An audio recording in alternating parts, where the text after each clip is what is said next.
Hello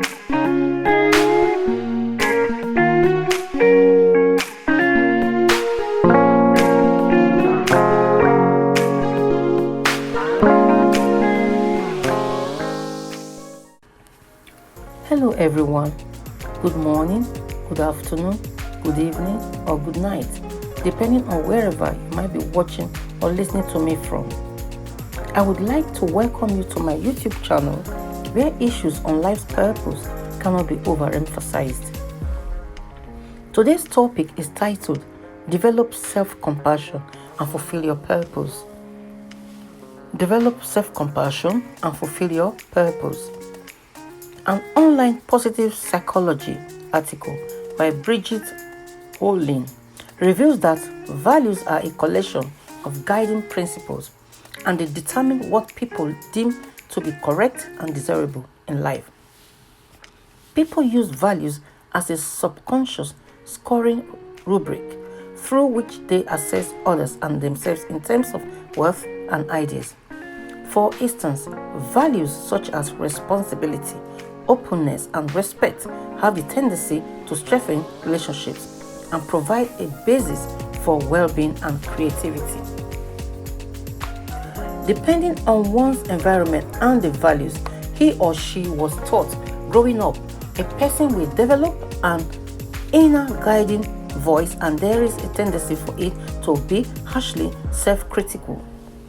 She emphasized that people take the values they grew up with, such as performance, and if their perception of themselves does not correlate with their values, for example, I did not do well enough and I should have done better, they tend to deem themselves unworthy.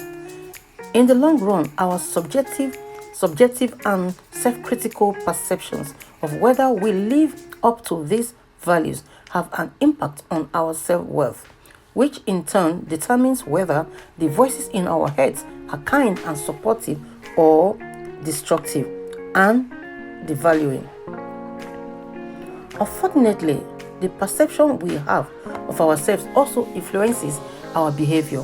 That often means we live out a self-fulfilling prophecy, never measuring up to the good enough value. Ms. Holin explained that every human being is worthy of love. So next time you do not rise to the expectations you have for yourself, take a moment to pause and reassess. Forgive yourself and recognize that you are only human. See if you can identify how to do it differently next time. Be grateful for the opportunity you had in the first place and for your persistence to try again, because no one is perfect. Hence, she further advised that acceptance of self will give way to the fulfillment of one's life's purpose.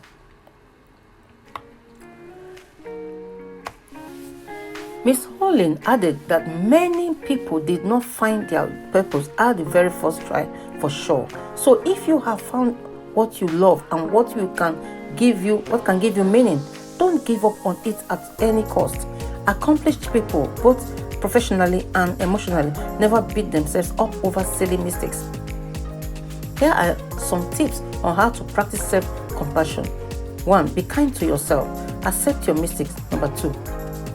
3. Don't fear failure. 4. Cherish both your strengths and weaknesses. Grasp the fact that bumps on the road are an inevitable part of everyone's life's journey. The following are 4 ways to give your self-compassion skills a quick boost. The following are 4 ways to give your self-compassion skills a quick boost. 1. Comfort your body. Eat something healthy. If need be, you could write a letter to yourself.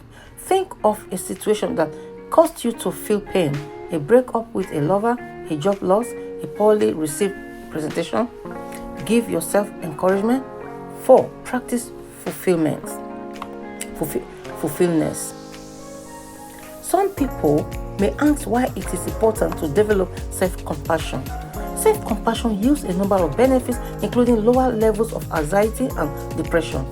Compassionate people recognize when they are suffering and are kind to themselves at these times. which reduces their anxiety and related depression.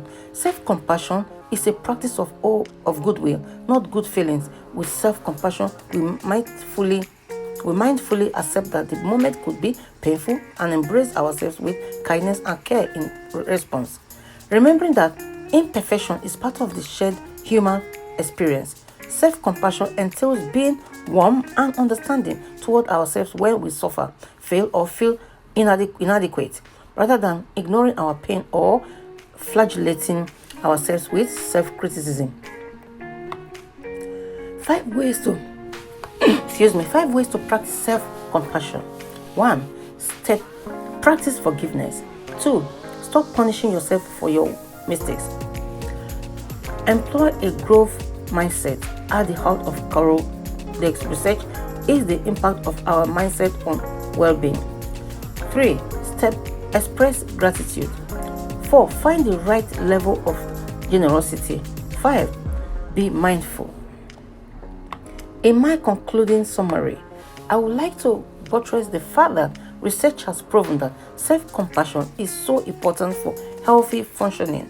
The reason being, higher levels of self-compassion are linked to increased feelings of happiness, optimism, curiosity, and connectedness, as well as decreased anxiety, depression, rumination, and fear of failure. Yes, you heard me right? Or let me repeat again. Increased feelings of happiness, self-compassion are linked to increased feelings of happiness, optimism, curiosity, and connectedness, as well as decreased anxiety, depression, rumination, and fear of failure. Everyone ought to develop self-love by taking care of one's own needs and not sacrificing one's well-being to please others. Ways to practice self-love includes becoming mindful, taking actions based on need rather than wants, practicing good self-care, making room for healthy habits. Thank you so very much indeed. My name is Mrs. Sarah Louise T.K. Eze, aka Unstoppable Success at Maximise Wealth. Remember, develop self-compassion and fulfill your purpose. God bless.